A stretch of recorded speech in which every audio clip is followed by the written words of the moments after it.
Hello, everyone. It's Charlton. Please subscribe to my channel. Tap the notification bell.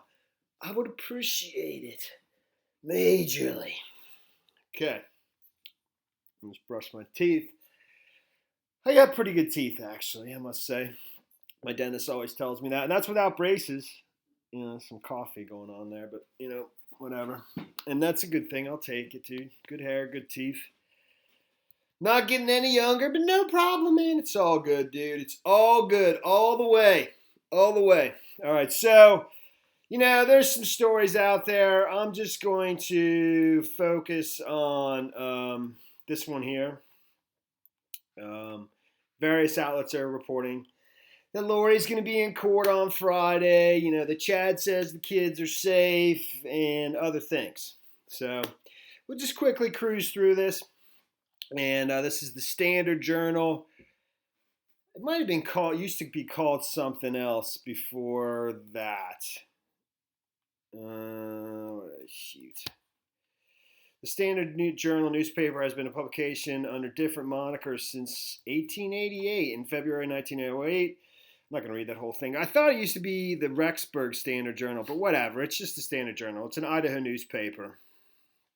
And the headline is, and I've seen this paper one other time before, and for some reason I decided to just look it up because I understand fully that a lot of these online outlets and other things, huge media corporate conglomerates are controlled by billionaires that basically use it. I mean, Bezos bought the Washington Post, and I don't have a beef with Bezos so much, even though he's probably too powerful because it's just too much power for any one person to have.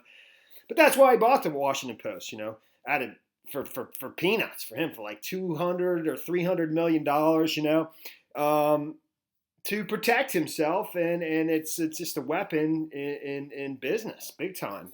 New York Times. I think there's a Mexican, billionaire telecom guy that has a huge stake in that media outlet, and on, whatever. News Corp, AT&T that owns Time Warner, which owns CNN. I don't know who owns CNBC, NBC. I think I don't know if that's Comcast now or whatever. ABC is Disney. So. But I ended up looking it up and seeing who owned this and stuff at the time that I looked at this, that I saw one other article from the Standard Journal, which is like a little local newspaper. Okay, dude. Shit. I'm not stopping, man. So Lori Vallow Daybell to appear in court Friday afternoon, which will be interesting. I don't exactly know, I mean, she's going to be extradited, so I don't know what's on the agenda for that day, what the official sort of status of that particular court appearance is. We'll find out, And but it just says a wave of relief washed over Kay Woodcock after learning her missing grandson J.J. Vallow's mother, Lori Vallow Daybell, will appear in Madison County Court on Friday. It's just another hurdle cleared. We've got a ways to go still, Woodcock said. Vallow Daybell will appear before 7th District Court Judge Farron Eddins. I don't know anything about him. That's the first I've seen his name. Maybe I'll check him out at 2 p.m. Friday at the Madison County Courthouse. I'm optimistic. I'm excited that I can finally lay eyes on her. Maybe now she'll start feeling the heat, Woodcock said. I'm just ready to get this legal stuff taken care of, but the one answer I want is, where are the kids? Woodcock noted recent media reports where Chad Daybell claimed that his stepchildren, JJ, 7, and his sister Tylee, 17, are safe. You can be safe in heaven. You can be safe on earth. By saying someone's safe, it just depends on what their idea of safe is, she said. That's Kay Woodcock. I don't want to read through this entire thing unless it's short. No. I've said repeatedly that, I've heard from several many family members, in this whole saga, and that I haven't heard a single person telling the truth. Not a single person. And that I continue to believe that. So, and people outside the family too, and believe me, I see the most recent reports. So I just selectively choose what things to talk about for my own purposes. But I will say I've had a suspicion of where the children are, and I'm not going to tell you where. It's not a big deal or anything, but I do have, and I've had it for a super long time. I really have, and I had it back when this was, months ago. When I just started looking into some family members and stuff, and when I saw a few things, I'm like, if I was them, and I was sending them off, the kids off ahead of time, which I believe they did. That's probably where I would have sent them because, But I've read reports. I'll tell you what, it's out of the country. I mean, but the authorities say that they're not out of the country. But I just don't know. So, but as I've read other things and come across other persons who are, either related to these people, friends of these people, come up in news reports with these people, this same place came up a couple different times. And, that's where I think they are, but I don't know for sure. So, up until then, we hadn't filed for anything, nor would we have if Lori wasn't doing all this crazy stuff. If she was stable, I would have never stepped between a mother and a child, Kay said. Kay expressed concern that Lori may have been placed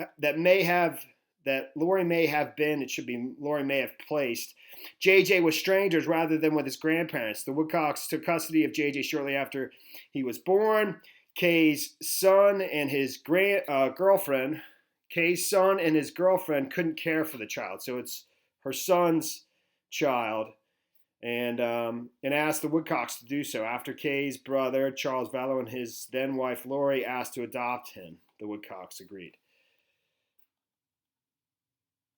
We had JJ the first 10 months of his life. Lori is making some really bad choices. She doesn't have his welfare in mind, Kay said. Kay wants Lori to be honest with the courts. Stop the game, show us where the kids are. Kay doesn't know if Lori would meet with her while she's incarcerated. She has a choice in that matter. I kind of doubt she will, but if I can, absolutely, she said. Woodcock would also like to talk to Chad Daybell. I would say to Chad, man up and tell us where the kids are. Thanks to the Woodcocks' concern over JJ and Tylee, a multi-state investigation was launched into finding the children, as well as their parents. After Woodcocks hadn't heard from JJ in several weeks, they contacted Rexburg Police Department, who did a welfare check on JJ. When officers arrived at Lori and Chad's apartment, Lori told them JJ was with friends in Arizona. When that turned out to be false, the police returned to the Daybells' home only to find they had fled. So she actually contacted the Gilbert Police Department, and the Gilbert Police Department contacted the Rexburg Police Department, is how I understand it. So this is all review. Anyways, that's just one of the stories out there. But I did, because I had looked into this Standard Journal, and and I just it just confirmed what I suspected, is that it's owned by some billionaire. Okay, and I don't know if he's a billionaire, just a very wealthy person, or a family, and it's the Adams Publishing Group. The individual, I think, like sort of patriarch of this very wealthy family is Stephen Adams, and they own a variety of business. I mean, they say Stephen Adams, born 1937, he's 81 years old now. American businessman, private equity investor. A lot of private equity firms are doing this. They're buying up, online media outlets for exactly what I was saying before. It's just a way to protect your other investments, and it's just a tool, a political tool. Believe me, Trump knows this. Huge. Trump is a master at understanding media and so forth. And philanthropists. I love this one. They all call themselves philanthropists, They can't there's not enough money in the world for them to possess, but they're philanthropists. I mean, it's just astounding. The greed is just endless, And I am a conservative, Republican, even though I don't care about these titles anymore, and I'm a business-minded person, I would like to be very wealthy. I would like to not have to worry about money. But, that doesn't mean I want so much money that I could never possibly ever need, ever. But now, too much is never enough. It's just for some of these people, but whatever. So, and they bought the outlet in Adams Publishing Group, which began in like 2014. I tried to find this guy's net worth, but it's very difficult. It says like $20 million, which if this dude's $20 million, I'll eat my own head. Okay. I think I don't know if he's a billionaire. I'd be willing to bet he is. But I think he's extremely wealthy. I mean, there's an article here. It's basically like, who are the Adams family? That's the dude right there. That's the patriarch, Stephen Adams. I think his son's name's Stephen too.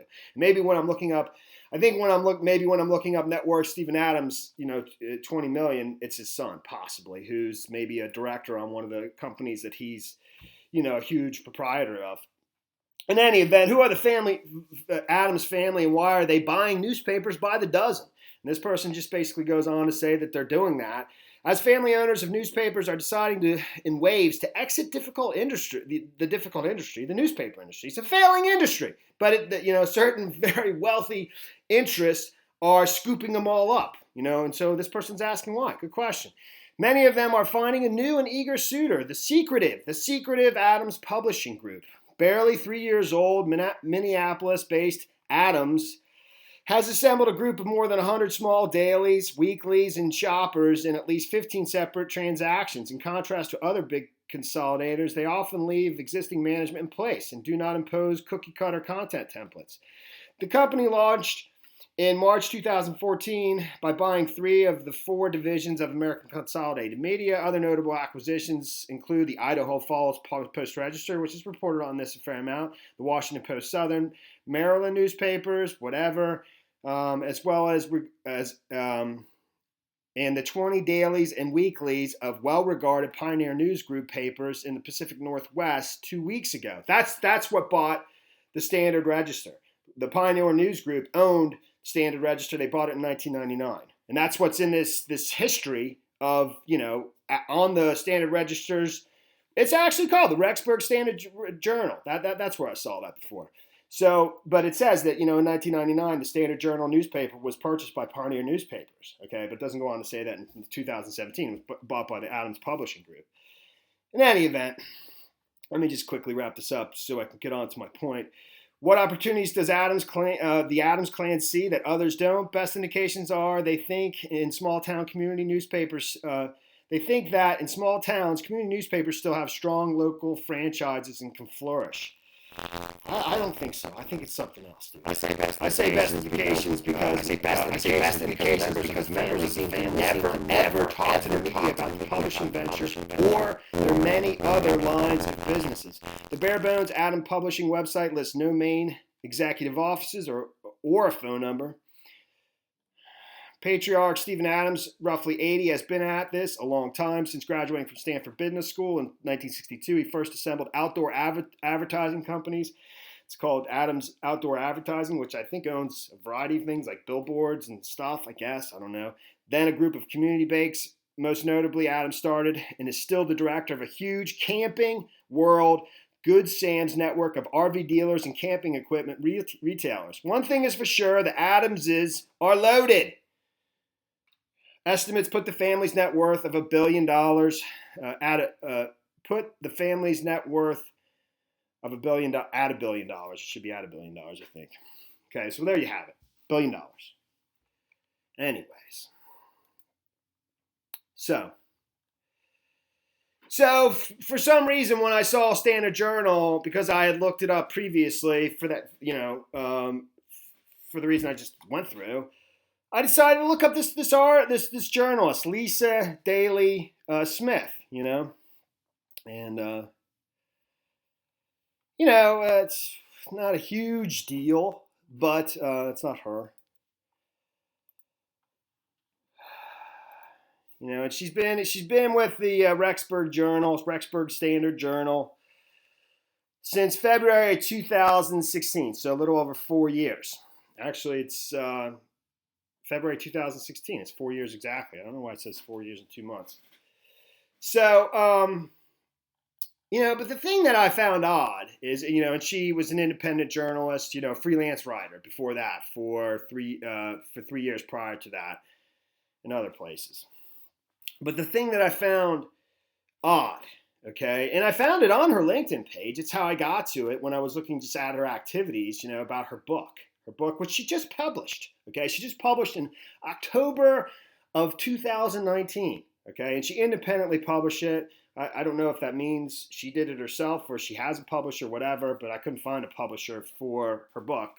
And it's on Amazon, okay? And it's called At Midpoint Between Earth and Heaven. Earth and Heaven, okay? And it's called, and it goes on to say, At Midpoint details one woman's story of her near-death experience.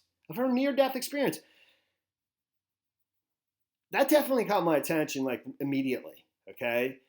Because isn't that what Chad Daybell was, like, totally into, and Julie Rowe and all this, In the fall of 1985, Lisa Dayley was living in San Antonio, where she developed pneumonia after swallowing swimming pool water that went into her lung. After suffering from a hacker's cough for several weeks, she was admitted into the hospital, where she had several out-of-body experiences.